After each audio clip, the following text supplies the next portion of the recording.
Welcome, everyone. Thank you for joining us for this webcast, Practical Advice for Leading HR Through Uncertain and Unpredictable Times, presented by Namely. This webcast has been pre-approved for HRCI and SHRM credit. Please be sure to attend the complete webcast in order to receive your credits. If you have any questions during the webcast, click on the Q&A tab in your webinar controls and type them there. It is now my pleasure to turn it over to Namely for their presentation. Thank you so much. Welcome, everybody, to Leading HR Through Uncertain and Unpredictable Times, which we are definitely all in the middle of.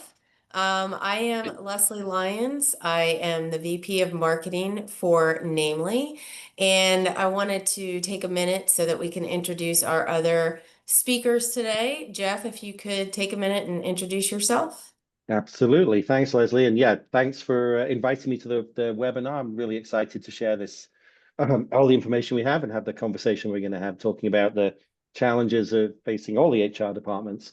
I'm a contributing analyst for 360 Insights. We're an analyst firm that really focuses on working with organizations to manage through a lot of these challenges, especially when it comes to things like HR technology, and that sort of intersection of the workplace, technology, AI, new business practices, and everything else. So a lot of stuff going on. Really excited to get into this conversation and join you today. Thanks, Jeff. Tammy? Absolutely. Thank you. I'm so looking forward to our conversation today. I know we will have so much enriched information to share over the next hour or so. So I'm Tammy Dustin, a colleague of Leslie, VP of Client HR Services with Namely. I've been involved in the HR outsourcing arena for the past 20 plus years and really get the opportunity to work with clients in all different types of industries, partnering with their internal departments to just deliver lots of fun, great HR. Awesome. Thanks, guys. I'm excited for today's conversation. Jeff, if you wouldn't mind switching over to our next slide here, we have a poll to get everybody started.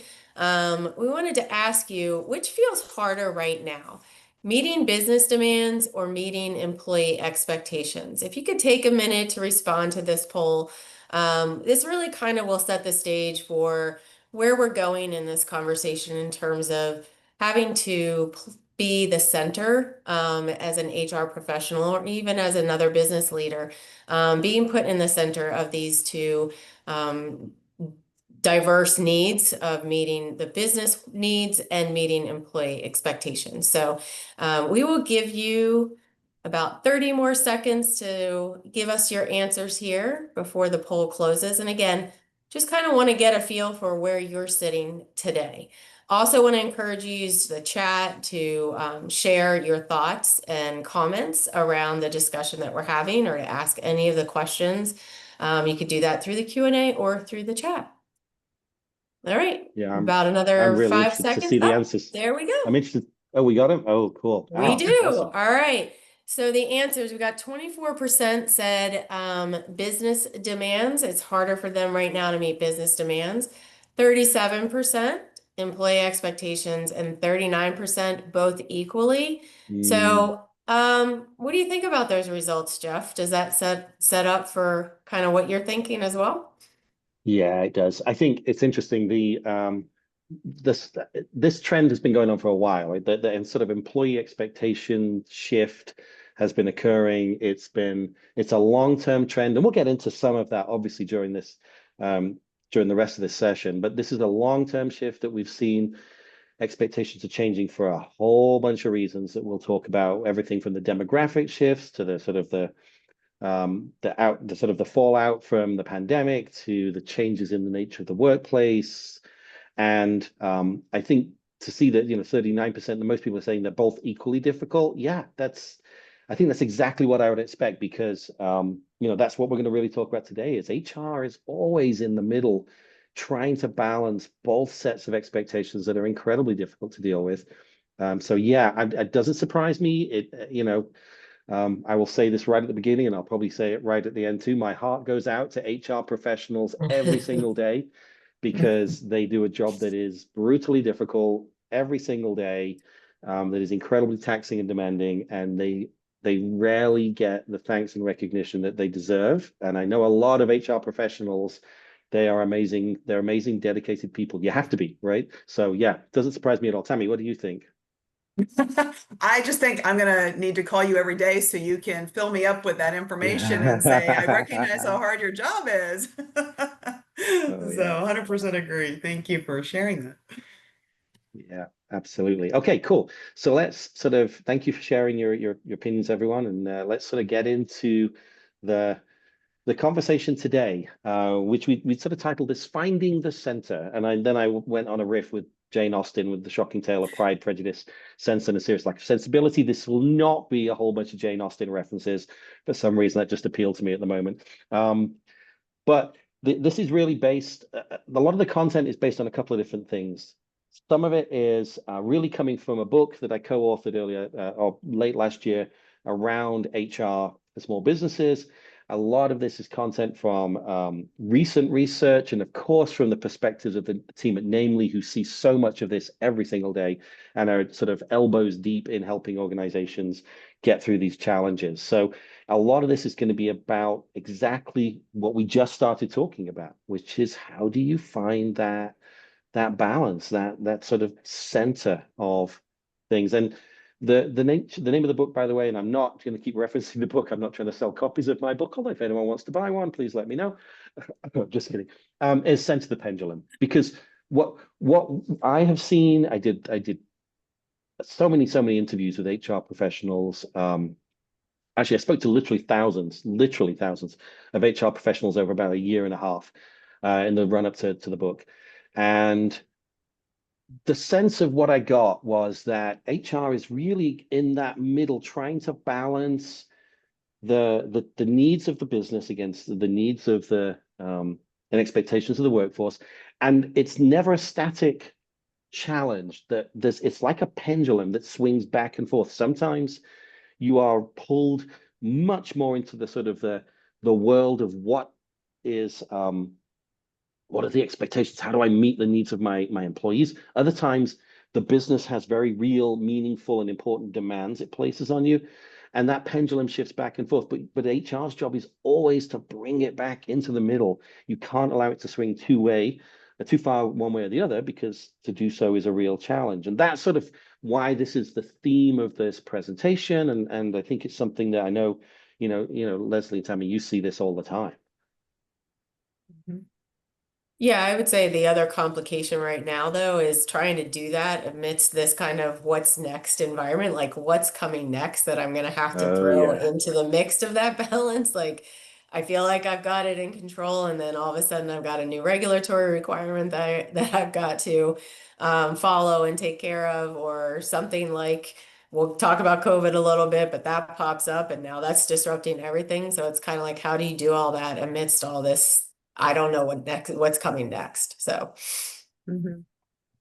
Yeah, absolutely. I feel like, so many times with HR, we're so focused on compliance. We're focused on what legal counsel has said. We're focused on, what we need to do to get this particular task, so to speak, or project out the door. And then that balancing act with what are the needs of the business. And one way I find that can be very helpful is, really understanding what are the organizational goals and objectives, so that when we build our HR goals and objectives, we can have them cascading in the correct manner. So we are trying to balance, really handle that balancing act carefully.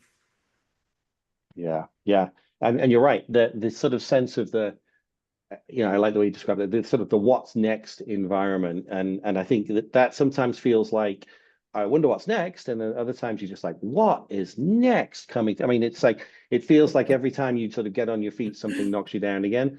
And that's especially true in the world of HR. And it's because nothing stands still, right? Things are constantly changing. Hence a rather cheesy Bob Dylan reference, but I thought the movie was pretty good, so couldn't resist that one.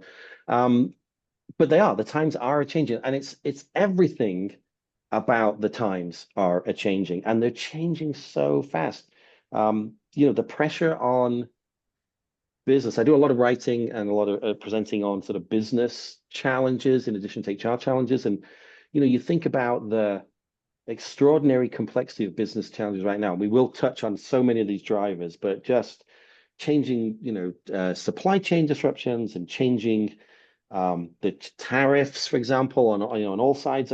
Countries putting tariffs on each other, and so no one's really sure what things are going to cost. You're not sure what's this. You got to, your sort of cost bases are changing all the time. The challenges around AI, and yes, we will have to spend some time talking about AI, much as I feel like I always should apologize for bringing up AI.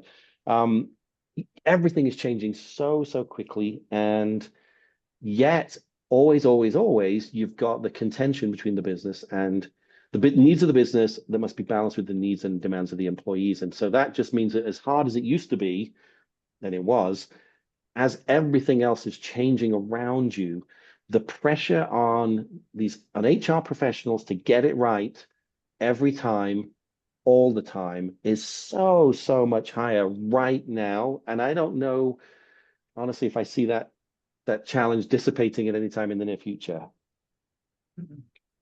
Yeah, I'm going to drop something in the chat here. I just recently read that from a Gallup report that just really kind of summed it all up, everything that's happened in the last 5 years. And when you see it in writing, you're like, holy cow, how are we even making it through, right? So disruption at every level, from you've got post-pandemic retirements and turnover, and then we went into a hiring boom, then it went to another bust. And then you got shrinking budgets, disrupted supply chains, as Jeff mentioned. You have the digital transformation and AI tools, new employee desires after, COVID. Everybody wants remote workforce, flexibility in their work situation. All of that is in the last 5 years. That's a lot to have to navigate in such a short period of time. Yeah, it's a huge set of disruptors. I saw a recent study that said, I think it was maybe a Price Waterhouse study it was talking about the implications around AI. And again, we will come back to AI probably multiple times, of trying to, and CEOs were trying to understand how to integrate AI into their core business processes. And the biggest problems they've got is they're not sure that people really understand how to do that. They're not sure what tools to use. They're not sure they have the right skill set in the organization. So they know stuff has to happen. They're not sure if they have the right people to make it happen. And what's interesting is I saw a second study that said, the sort of fears around firing aren't actually emerging. Actually, people are starting to hire more. There are more people hiring than there are firing on the basis of needing to implement AI. But how do you find the right people with the right skills? And do you even know what the right skills are? And are they willing to go and work in the way you want them to work? You mentioned, as you raised the specter of COVID once more, and I can understand why, because and I know exactly how he feels, by the way, we never really got past it, right? I mean, it was such a sort of a watershed moment for the world of employment, and the intersection of technology and employment, and the intersection of workers' expectations in employment, that we've never really recovered. I think long COVID, whether it's a thing that you actually suffer from when you actually catch the disease or not, long COVID, from the point of view of how it's changed the workplace, that is a real thing. And I don't know that we're ever really coming back from it. Yeah, I did just read recently that global employee engagement, has only fallen twice in the past 12 years, once in 2020 and then last year in 2024, which is really telling. And we are still recovering from COVID. I'm a testament to it because I'm dealing with it right now. Sorry, Leslie. But I digress. No, I think it's really telling that there's something crazy going on right now. If we saw another dip in employee engagement that was comparable to a year when we went through so much, as a country, just it's kind of telling to see that statistic. Yeah, absolutely. We know it was a huge change, and it's something that businesses have yet to fully, I think, grapple with the long-term implications of whether you can really have people come back to the office or not. And if they are, how often will they want to work, and where will they want to work? And, that's That's a change that no one saw coming, and now yet we're all still dealing with it. Speaking of changes that no one saw coming, and yet we're all still dealing with it, then there is the technology aspect of this. And so, you know, we are entering what's the analysts refer to as or have just entered a technology super cycle. And this is a huge change. So if you look back at the sort of the things that technology have done to change the workplace, you know, you go back to the 1960s, those of us that are old enough to remember the 1960s, which would only be me on this webcast, of course. And we had, you know, that was when really the sort of the birth of business computing. You get sort of in the 80s, the personal computer, which starts to move technology power onto the desk of workers themselves. You get into 2000s and the rise of the internet, and suddenly communications becomes a huge thing. We can now communicate globally, we can reach globally, and markets become global. You get sort of the 2015-ish, give or take, and you have cloud computing, which means that technology becomes available at a scale and a cost basis that was never available before. So suddenly a tiny business can have the same computing capabilities as a major multinational corporation because they're all just a credit card swipe away. Those are all big. They are going to be dwarfed by the technology supercycle that we're stepping into right now, and maybe stumbling into maybe a more accurate analogy here, which is AI. Right? And AI is so profoundly powerful in the way it will change the way we think about working.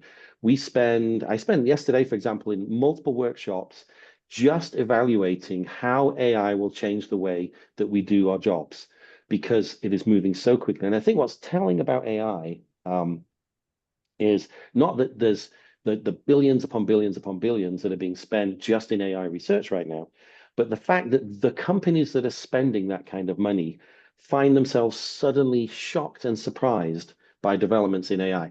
It's interesting that the founders of companies like Google and Microsoft, you know, the sort of the big AI investors, and Meta, they can be completely wrong-footed by a small company that can just step up and go, by the way, we've found something new. Here's a redefinition of what's possible with AI, which happened actually quite recently coming out of China. If they can't predict what's going to happen in the next 6 months, how on earth are the rest of us supposed to get this right?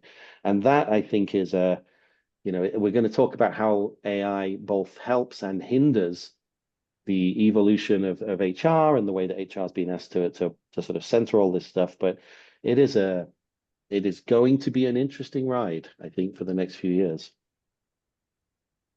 And again, as always, HR is being asked to come back and figure out, even though all this stuff is changing, how do we stay in the center? How do we stay in the middle and manage those drivers when businesses are facing massive uncertainty? Again, stuff we talked about, supply chains and customers, by the way, businesses and individuals are radically revamping the way they wish to buy and what they want to buy. So the kind of products that businesses are offering are having to change. You don't just sell stuff anymore. Now you have to rent it and have subscription models.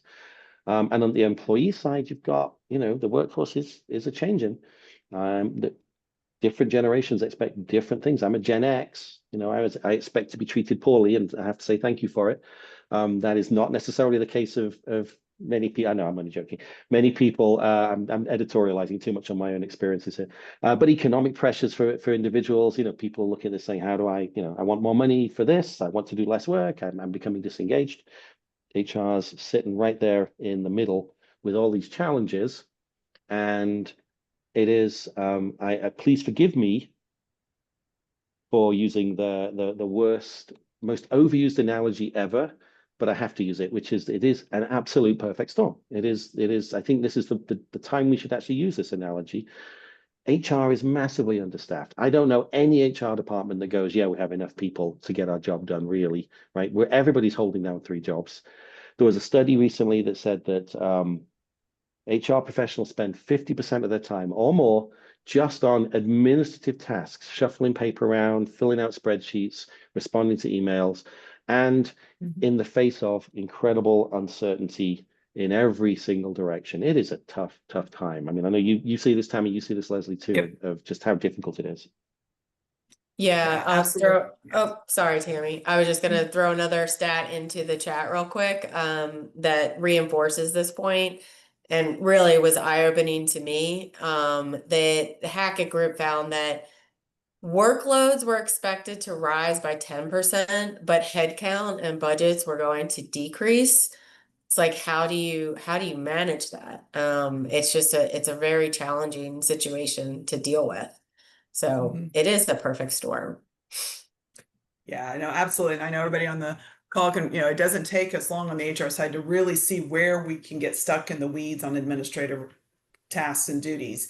And so then it takes that next step, like how can we infuse technology really on the front end? So not quite to AI at this point in time, but how can we infuse some technology to streamline the processes from pre-hire to new hire? And because if we can make those be a little more nimble and less time, that we spend less time, then where HR needs to focus is on the quality of the hire, because we're going to talk at different times during this presentation on turnover. So, if we can spend more time on the quality of hire, spending a little bit less time on the administrative responsibilities, that will help us kind of balance the business need. Throwing AI into how can we find or employ AI to help field routine payroll and benefit questions. Jeff just mentioned, or, replying to emails. Well, rather than sending them their benefit card or answering a payroll question, can we infuse some AI to do that? So once again, we're getting to the quality of ensuring our payroll and our benefit offering. And then, just to take one quick second to talk about some of the other things that are really, I think, I'm going to say administratively or just really burdening HR is absence management. And I have a feeling if I could see everybody's face, I think I might see some nodding heads because there's just so many people that are just not at work for so many different reasons. And so we really need to spend time in bolstering some toolkits within our arsenal on how to deal with absence management, from everything from just calling in sick to just truly having a leave of absence issue and everything in between. Yeah, I think the complexities around, you're right, absence management, hiring the right people. Excuse me. I think that's something I've seen a big shift around too, is this sort of sense of what's the right fit for employees in different jobs. Excuse me, I'm suffering myself now. How do we make sure we find the right people to fit in the role? I'm sorry, I do apologize. I don't have COVID, just a cold. But you did mention AI, and Yes, I did. let's talk about AI, because AI is going to play, excuse me, a part in both making this better and worse. And I think this is the point, really, is could it get worse? The answer is actually a little bit. And AI is going to play a part in both aspects of that. And I want to touch on some of the aspects in which AI is helping and hindering us. This is a picture, by the way, of one of my favorite castles in the world. It's Warwick Castle in the Midlands in England.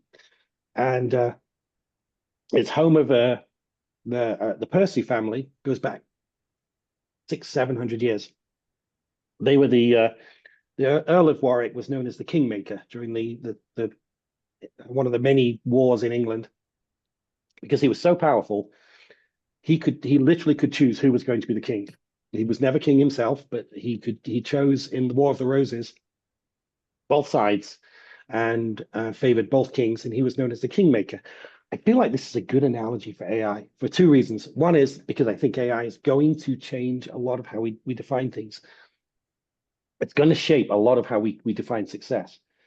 The second thing, unfortunately, is it's becoming a tool in almost an escalating conflict between hirers and hirees. Let me tell you what I mean by that. We're certainly seeing AI deployed very successfully in things like, I don't know, evaluating skill sets, in looking at resumes and sort of, stack ranking resumes against where we think people will fit, and sort of doing initial rounds of some of the grunt work, right? Of taking out tasks to help HR professionals spend more time on the stuff that really matters, which is great. And actually, it's a great set of use cases, provided, of course, that you can, ensure that you've got sort of non-biased, and I think we'll talk a little bit about that. However, what's available to sort of one group of people becomes available to another, and we were already starting to see individuals build and use tools to circumvent the very sets of tools you're putting in place to help manage the workload. For example, I saw probably about 5 or 6 months ago, a published working prototype of a AI tool set that would, for an individual, evaluate all the job boards, decide which jobs look like a reasonable fit, and then respond with basic questions answered and slightly tuned resumes to each of them. In other words, the person had built a tool to completely automate the entirety of the process of applying for jobs. And to prove it, they were able to apply for around 2,000 jobs a day without doing anything. How on earth are you supposed to work your way through finding somebody that's actually interested in working for you when you're being bombarded by automated resumes created by software just to work their way through the system? And by the way, there was a second proof of concept underway in which the person was attempting to utilize hidden characters and instruction sets in their resume to tell the AI system that was reading the resume that this person was a good candidate and should be escalated through the process. So you've got, I hate to see it as sort of an escalating series of confrontational tool building, but the reality is employees want to get past the filters and they're going to start using tools to do it. And that isn't going to help anybody. And I'm sure you're seeing this sort of thing too as well, the sort of the use of AI tools to filter, the use of AI tools to apply, and so on.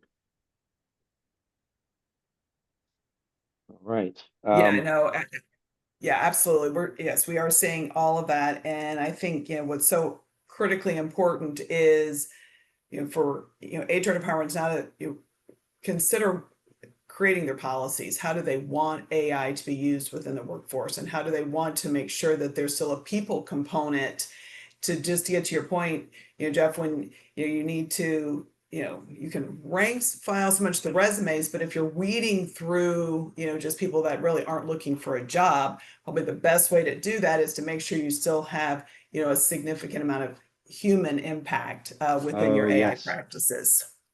Goodness me, did you mention human impact, Tammy? Yes, I did. I love that. That's it, right? I mean, I think this is gonna, and we're gonna now. I think we've set up enough pain for everybody.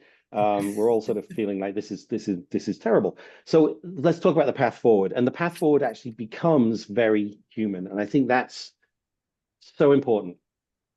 That there is a path forward through all of this.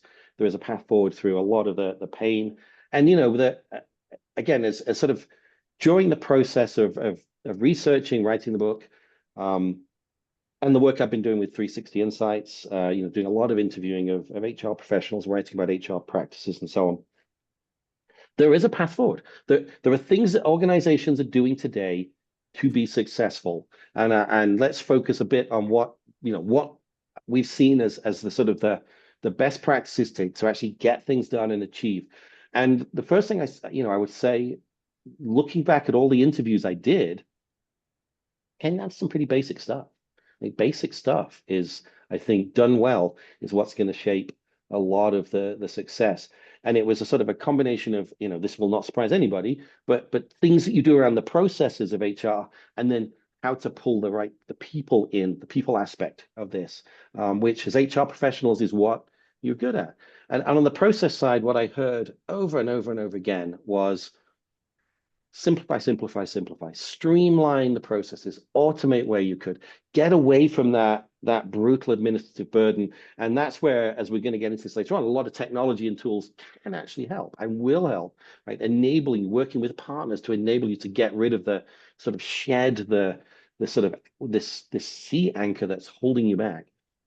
Eliminating paper. Paper is the bane, the sort of the nemesis of good HR. Sticky notes, spreadsheets, bits of paper, filing cabinets. I remember talking to one lady who she inherited an HR system. Actually, she's in the book. She inherited an HR system for a business that had been around for a long time, and she asked, well, what is the HR system? And they took her to a room. It wasn't even a room on the ground floor. It was a cellar. It's literally a cellar. They took her into the room and showed her a row after row after row of dusty filing cabinets that contained the paper records on every employee going back to the 1960s. And they went, behold, this is your HR system. At which point she said, that probably isn't going to work. So it's time to change. So getting rid of paper is critical. And then, you're, as Tammy mentioned, recruiting and retention, man. It's what this is about right now. You've got to improve the hiring processes to get that quality talent and develop them and keep them. Retention. And then on the other side, sort of interaction with the people. What I saw, being defining the successful HR organizations, and these are often in small businesses, not necessarily big ones, is working to constantly engage with the senior management, whether that's the president, the CEO, the CFO, the owner of the business, but to engage with them in very specific ways that we'll talk about, but to help make sure that you had that support and engagement from them. I saw a lot in smaller businesses of engaging the local community. And the biggest thing here was your community is always going to be, especially for small businesses, where you get your recruits from. Employees are the best, cheapest, most effective recruiter you will ever have. And engaging with the local community is incredibly effective at bringing good candidates in. I think of all the quick service restaurants I've talked to over the years. For them, the people that work there, if they're having a good experience, they will bring people in to also help work there. And the last thing was supporting the whole employee.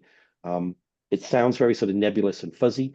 It's actually incredibly effective to recognize what matters to employees, and we'll talk about how you get there to understand that. But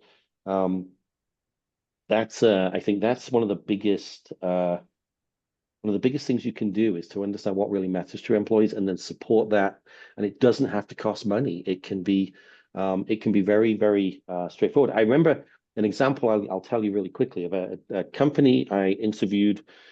They do call centers and they do incredibly demanding call center work. They are on call, this call center 24/7. They provide crisis response for doctors on cruise ships. And so on a cruise ship, you have an employee or a passenger who is having a serious, not necessarily a medical issue, but a mental health issue. There's sort of breakdown. There's, it happens, right? Especially actually a lot of the employees on them. It's a tough life. And so the doctor can call in to this call center and get an immediate referral through them. So they deal with the issue right there, and then they get a referral from them to a mental health professional who can then dive in and support them. So it's a stressful situation for these employees in these call centers. And yet his retention rate, I think his employees were averaging 20 years. Like he had built a business in which his employees were staying around for literally decades. And the way he did it was, he paid them lots of money. I asked him, what do you do? And he's like, well, I make sure that they at least take one day a weekend off every couple of weeks. I was like, that's your investment. But actually, really what he meant was he invests incredibly in them and their families. He is, as far as he's concerned, when they're an employee, he invests in their family. He looks after their family. He looks after them. They constantly have events. He brings the employees together. He has a small company, but they love him. They love the job and they don't leave. And that, it wasn't about money. It wasn't about extended vacations. It was about the investment in the employee, knowing that he is invested in them. And that is the magic of retention.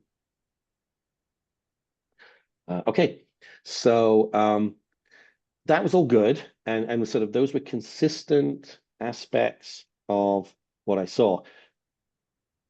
But I also want to say there was something else going on.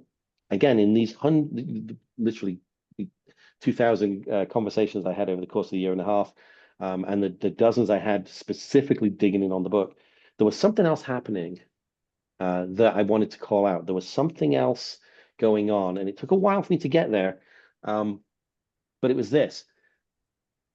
To fully engage in the business, for HR to really be the strategic partner for shaping the future of the business, what had to happen was, and it didn't mean you have to sit in a yoga pose on the beach, but HR had to change itself. And I mean this in the best possible way, in the nicest possible way, in the most, supportive possible way. HR has to change, because HR has to move from being seen as an operational function to being seen as a strategic function, because it is the most strategic function, is the most profoundly strategic function. And to do it, HR has to change, and how we think about HR and how HR professionals become comfortable in discussing who they are and what they are capable of delivering. And Tammy and Leslie, I'm sure, and I've talked quite a bit right now, but I'm sure you've seen this plenty of times too. Well, I think I'm going to defer to Tammy on this, because I know when we were meeting to discuss this topic, Tammy made a really great point about how HR has to know the business. So I wanted her to kind of speak on that, because I think that's Oh, important. yes. I can make my comparison from a marketing perspective to really trying to prove the benefits that brand marketing brings to a business. It's the same kind of analogy there, and it is a struggle, but you have to be able to do it. But I'd love for Tammy to talk about that point of knowing the business. Yeah, for sure. absolutely. Yeah. And I teed up the concept a little bit at the beginning of the presentation, just talking about getting to know the corporate goals and objectives, but really that's just one small piece of the pie. What's critically important, what I've learned in my career, because early on in my career, it was a very administrative task, and it's kind of a tired phrase, but we did have to figure out how to get that seat at the proverbial table. And it's to move HR more into the strategic path to really shape the business, as Jeff just said, is we have to really know the business. We have to know the ins and outs of the business. We have to know the pain points, and it's past just, yes, we really learn the business, learn the SWOT analysis, what are the strengths and weaknesses, etc. But then, where our relationship building comes in is getting to know the hiring managers, getting to know the department heads. We talked a little bit about, we kind of get, I know I can get kind of stuck in the weeds, like, okay, we have to get this done, we have to get that done. Yeah. And, we pick up sometimes this, unwillingness sometimes on the management to make that move.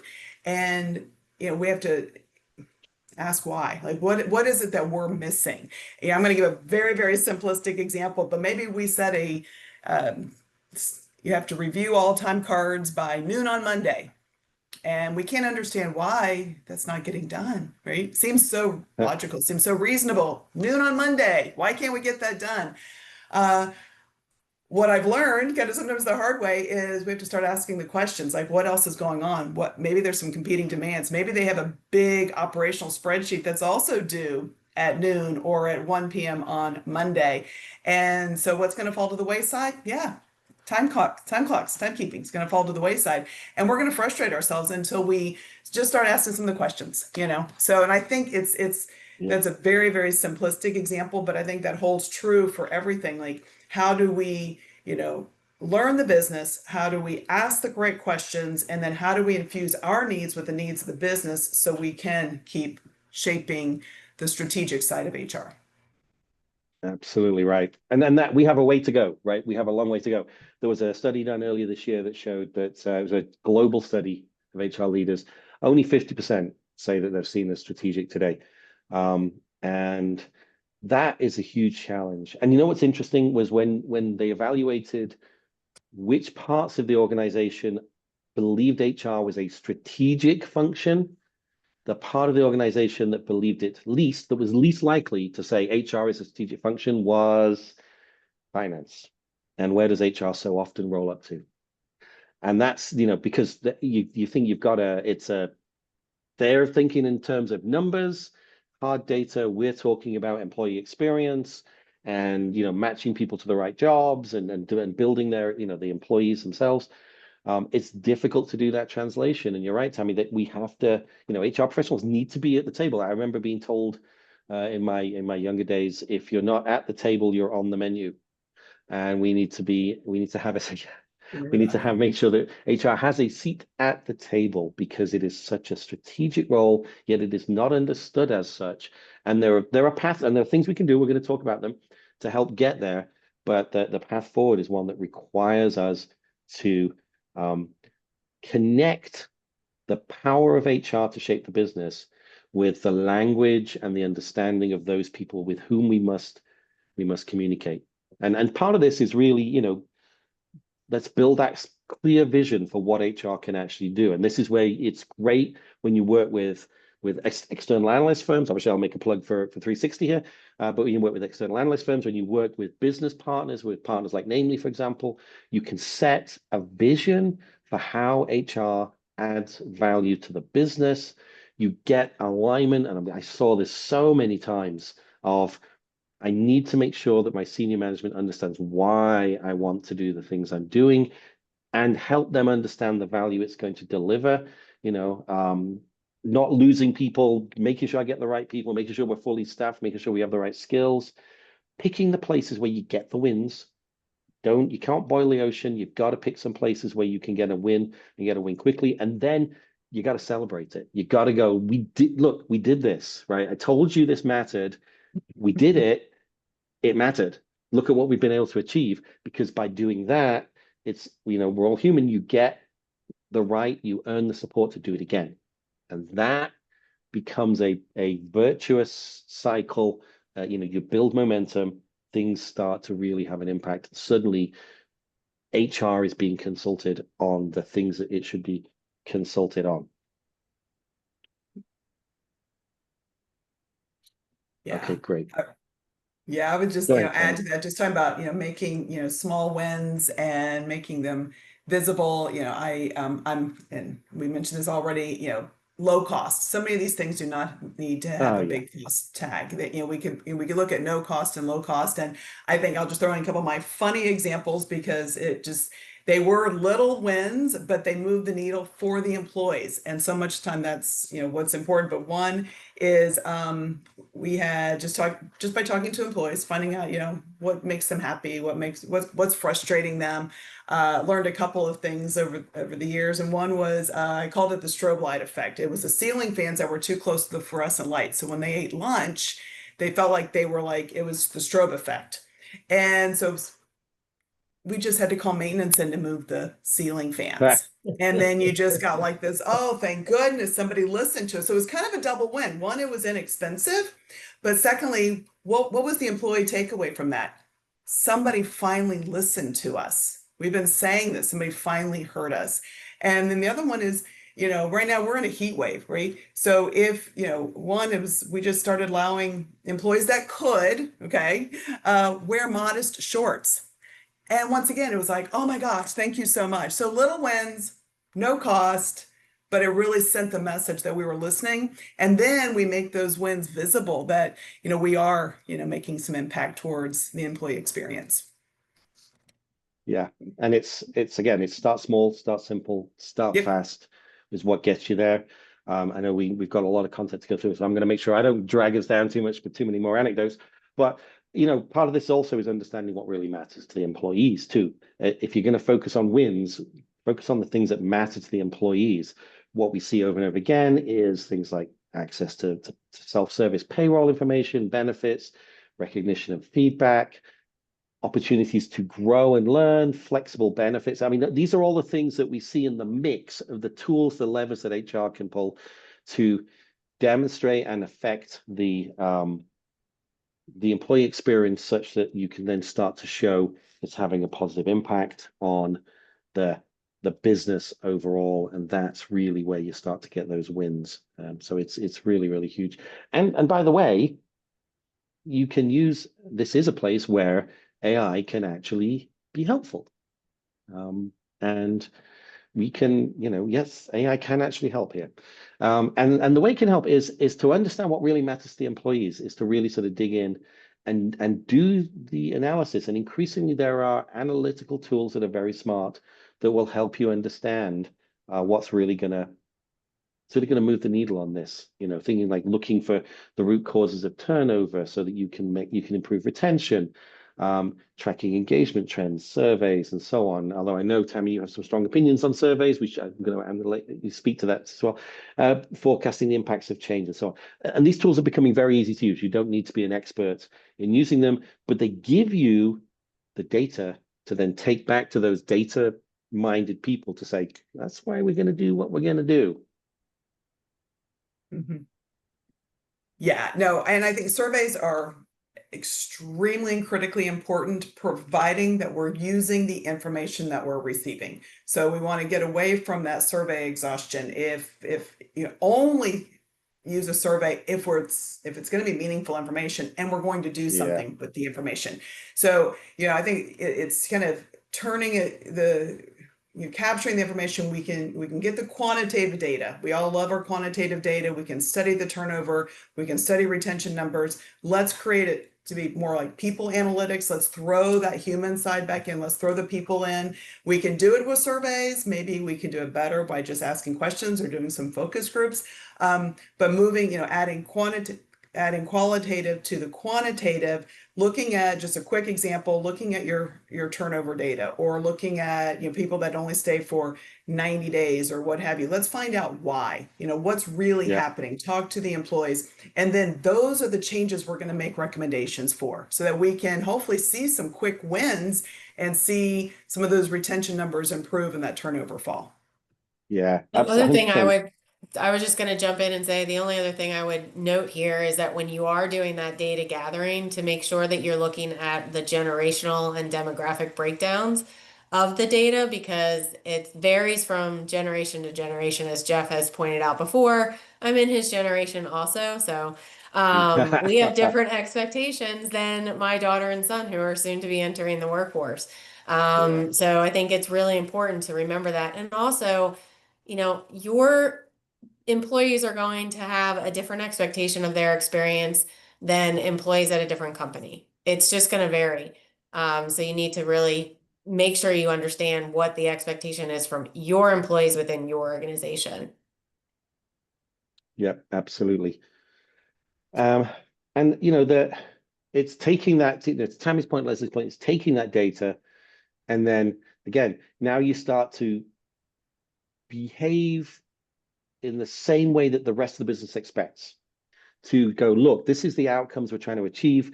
We're going to analyze, and like a simple thing, like we're going to analyze from which recruitment sites we get the employees that are most likely to be retained for a period of time. Like, so we don't waste money on hiring from sites that don't bring the right people in. But you're gonna build a case for the work you're going to do. You're going to use metrics to define the impact, and then, and this is huge, we're going to tell the story of, and I don't mean it like you have to start with once upon a time, but you can tell a story that people understand about why what you're doing is going to have an impact on the business. And that is what starts to change the perception of, okay, now I'm getting it. I see where you're going with this. I see why you're doing that. I know we have a poll coming up, but I don't want to cut you off, Tammy, unless if you had any quick comments on the building business case too, because I know you've done a bunch of this. Well, I was just going to mention the fact that we actually have a resource for just building a business case if anybody were looking to change their payroll software or their HCM software. So it takes you step by step through how to do that. Very similar to what is here, but that's specific to a software or technology purchase. But it has the same principles in it. And you could really use that framework for anything, to be quite honest. So I'll share that link in the chat. And like I said, you don't have to use it for software technology evaluation. I think the framework applies to this instance as well. Yeah, I love that. And that's such the power of a partner, by the way, is to be able to bring those tools, because of all the volume of things you see enables you to sort of bring that kind of capability to the table and go, this is how we've seen people be successful use this. We have a poll We do. about superpowers. So our second poll, yeah, if you had a superpower to fix one thing overnight, what would it be? Just pick one. I know you want to tackle everything at the same time, but to Jeff's point, what we just talked about, start simple, start small, start fast. So endless budget for employee perks, instant payroll perfection, perfect work-life balance for everyone, or a magic wand for hiring the right people every time. So take a couple seconds here, give us your vote, let us know what you would change overnight if you had that superpower?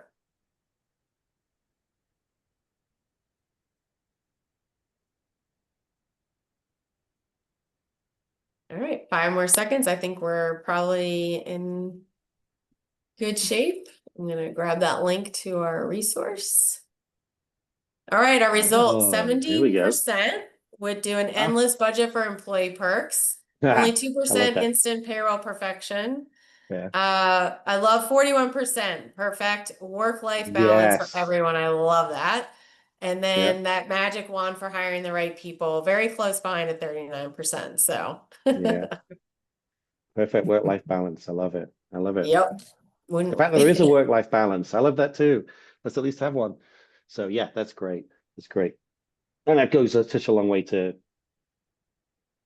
really sort of, having an impact on employee experience overall. So yeah, that's super cool. All right. Things you can do right now. Let's get practical. So things that you can do today. And again, this is, take one step at a time. Like Leslie reiterated, start small, start simple, start fast. What can you do right now? How do you can assess your current employee experience. There are tools to do it. You can work with a partner to do it. You can, do surveys, but get a sense of where your employees are right now. Pick those quick win areas, and it can be very, very small things. Now, it can be something big, but pick something important. Identify the key pain points. The was that the strobe effect because of the ceiling fan that was driving everybody crazy. That would also drive me crazy, by the way. I would not feel good doing that, and I feel like I was in some kind of interrogation room. And then please, please, please, the most important thing: communicate wins and communicate early wins. The biggest indicator of a successful HR transformation is that capacity to communicate the wins in terms that the business people get their heads around, that they can grok and understand.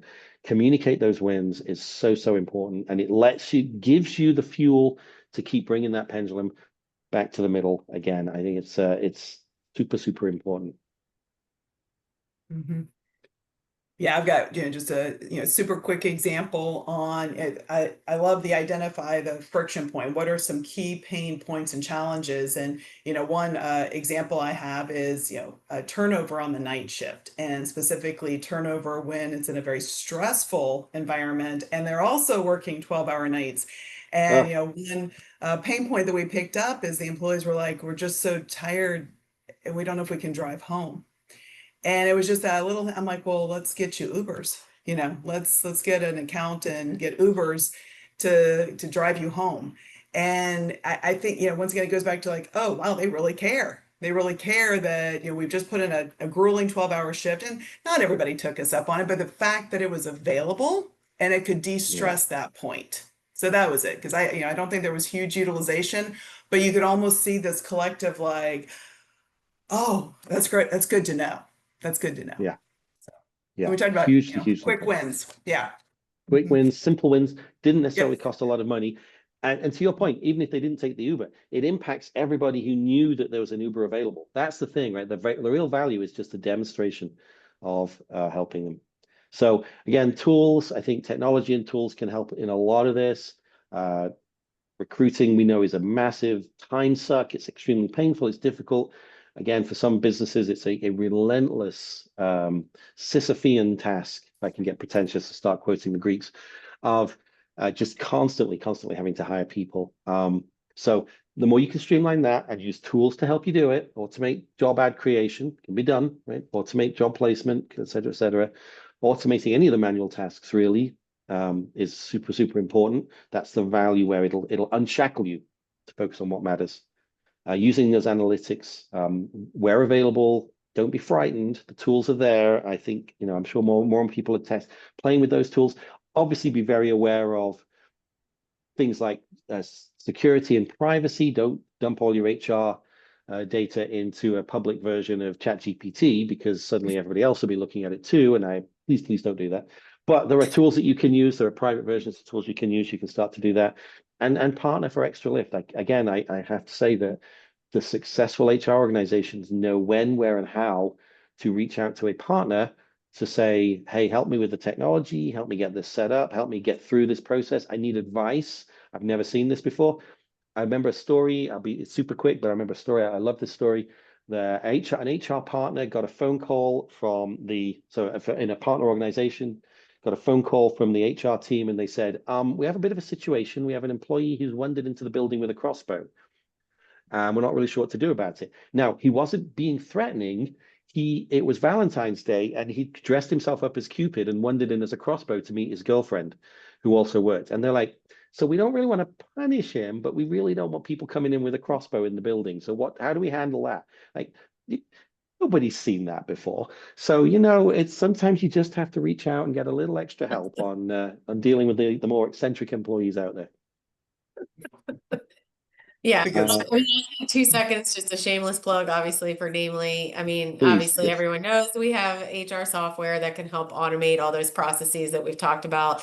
But I think a lot of our clients that come looking for that automation and to streamline and get rid of paper don't realize the ripple effect that's going to have on the employee experience. And we've already talked about that. By taking the steps to do that, you free yourself up to focus more on your people and to really understand what it is that they want out of their experience, and to build the programs and put things in place that will really help that employee experience, which obviously will affect retention, et cetera, Yep. engagement and all that. So, and one other thing, managed services, Tammy can speak to that a little bit, but I've just seen over the last 5 years in this industry that software providers are now offering HR services or managed services because they recognize the deep need for it across the board. So it's again, to your point, Jeff, you need help. If you do need help, Namely's here to help you. Absolutely. Yeah, absolutely. Yeah, that combination of technology and experience is just invaluable, right? You can't solve this with just technology. You've got to have experience on tap too to help you shape it. And, sort of wrapping this up, again, I can't emphasize this enough. It is about the power of the story that you tell. That's what breaks through to turn you from an operation, perceived as an operational function, to a strategic function. Is tell the story of why you're doing what you're doing, what impact it will have, what wins you've had, and where you go next. And by the way, engage all aspects and all parts of the business in that, your senior management and your employees. Tell that story. They will understand it, and it will shape what they do. And as a wrap up, sort of listen, again, advice, listen to the business and the workforce. Listen to what both sides need. If you're going to balance it, you're going to have to listen to both sides.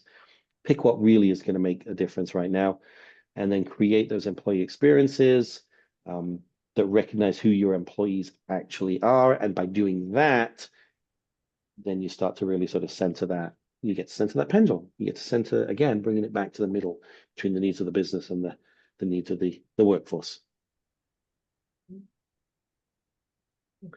Tammy, do you Right. have any other last minute tips? Yeah, the only other thing I can add, because I think we've really covered quite a bit, but I think if you do as an HR professional, if you start to feel like you're maybe not in that balance that you would like to, if the pendulum isn't quite where you want it to be, just be curious. Find out like what's happening. Why are your initiatives, or what you feel are the initiatives, aren't moving forward? Obviously, we know they're vital initiatives because we're so compliance driven, but what's the why? So just be curious, start asking questions, and you'll get your answers. Cool. And Yeah, my 100%. last parting thought would be to remember to take care of yourself, because yes. it is very challenging times right now.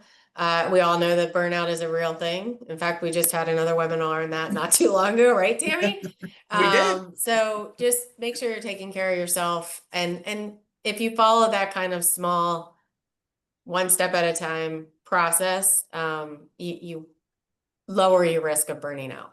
So that's what I would say. And I also wanted to say thank you so much, Jeff and Tammy, for participating today. Thank you for all of our attendees that were able to join. We had a lot of material to cover, so I think we just about We got through it. We got through it. We didn't get any time for questions, but we slid into home base or whatever. I don't know why I do sporting analogies. I don't do them very well. But yes, I think we made it. So with that, HR.com, I don't know if you have some wrapping up to do here, but if not, we can just say thank you. and tell everyone to enjoy the rest of your afternoon. I'd like to thank our speakers as well as all of you for joining us today. If you'd like to view this webcast again, the archive recording will be available on the hr.com website within 24 hours. The webcast credit will show in your hr.com account within 2 business days, and we'll also send you an email with your credit information. Your feedback is important to us. Please take a moment to fill out the exit survey that opened in a new browser page on your computer. This concludes our webcast. Enjoy the rest of your day. Thank you. Thank you. Thank you.